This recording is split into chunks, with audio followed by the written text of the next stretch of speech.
ना इस व्लॉग में मैं डिस्कस करूँगा, कोई भी इंसान परफेक्ट नहीं होता है। और ये चीज़ ना लोगों को एक एक्सपेक्टेशन होती है कि मतलब स्पेशली आजकल के हमारी एज के लोग जो शादी के लिए अपना बेटर हाफ ढूंढने के लिए इधर उधर हाथ पैर मार रहे हैं बेसिकली, ठीक है।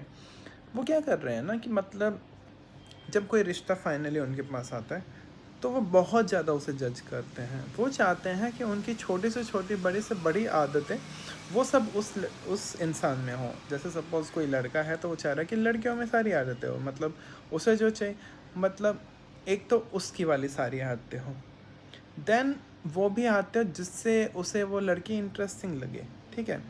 एक बात बता दो, अगर आपके जैसा ही सामने वाला इंसान हूबहू होगा तो आपको बहुत चीज़ों में कुछ नया नहीं मिलेगा, लाइक उसके साथ लाइफ जीने में कुछ नई चीज़ें नहीं मिलेगी, ठीक है। आपको भी सेम सपोज सिंपल खाना पसंद है, उसे भी सिंपल खाना पसंद है, आपको भी कम बाहर जाना पसंद है, उसे भी कम। तो लाइक कुछ डिफरेंट होगा नहीं आपकी लाइफ में, तो आपको लगेगा कि यार लाइफ में तो कुछ चेंज है ही नहीं। इसलिए एक तो पहली बात है कि आप जैसे हो ना वैसा कोई इंसान तभी हो सकता है जिसका एक बेस नेचर आपके जैसा रहा हो, प्लस उसका पूरा का पूरा इन्वायरमेंट आपके जैसा ही रहा हो छोटे से लेके अब तक, जिसने आपको ऐसा बनाया है।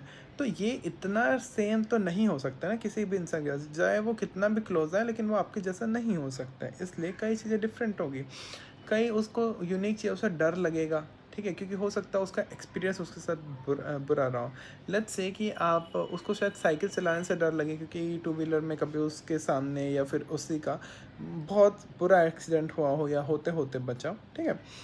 तो ये जो डिफरेंसेस होते हैं ना, इन्हें ना हमें एक तरह से एम्ब्रेस करने चाहिए, क्योंकि डिफरेंसेस जब साथ में होते हैं तब हमारी चीज़ें ज़्यादा इंटरेस्टिंग बनती है, ज़्यादा वाइब्रेंट लाइफ होती है।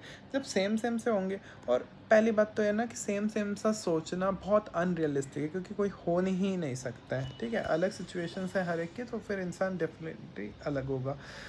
तो वही चीज़ है। प्लस ना यार लोग ये सब सोच के क्या कर रहे हैं कि वो वेट करे जा रहा है बस कि मेरे को बेस्ट कपल बेस्ट इंसान मिलेगा, इससे बेस्ट इससे बेस्ट। लेकिन क्या हो रहा है ना, ऐसे करके ना आपकी मेन एज निकल जा रही है, और उसके बाद आप किसी के लाइक आपको बेस्ट से बेस्ट रिश्ते आए थे, लेकिन आपने ओवर एक्सपेक्टेशन की वजह से उसे छोड़ दिया। और अब जाके जब फाइनली आपकी एज ख़त्म हो रही है तो अब आप बस ना सेटल होने में हो कि यार किसी से भी सेटल हो रहा है, क्योंकि आपने वो स्टार्टिंग मिस्टेक कर दी ओवर एक्सपेक्टेशन की वजह से, ठीक है।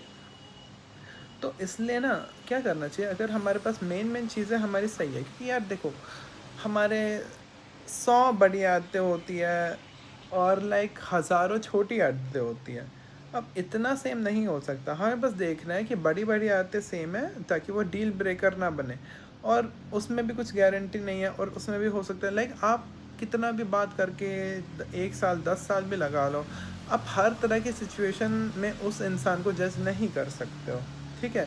इवन इफ आपने जज भी कर लिया तो उसके बाद भी नहीं पता कि जब आगे न्यू सिचुएशन आएगी जो शायद आपने भी नहीं झेली और उसने भी नहीं झेली, तब उसका आपके जैसा रिस्पॉन्स रहेगा या नहीं और क्या पता आप ही बेस्ट ना हो, क्या पता आपका ही जो रिस्पॉन्स है वो बेस्ट ना हो सिचुएशन। तो इसीलिए ना हमें डिफरेंसेस चाहिए, हमें डिफरेंट ओपिनियन चाहिए, हमें डिफरेंट आइज़ चाहिए, हमें लाइफ को देखने का डिफरेंट नज़रिया चाहिए। इसलिए लाइक डोंट जज टू मच, ऑलराइट। आप बस देखो कि बड़ी बड़ी चीज़ें अगर आपकी सेम है ना तो आप फिर सेटल हो सकते हो उस चीज़ में।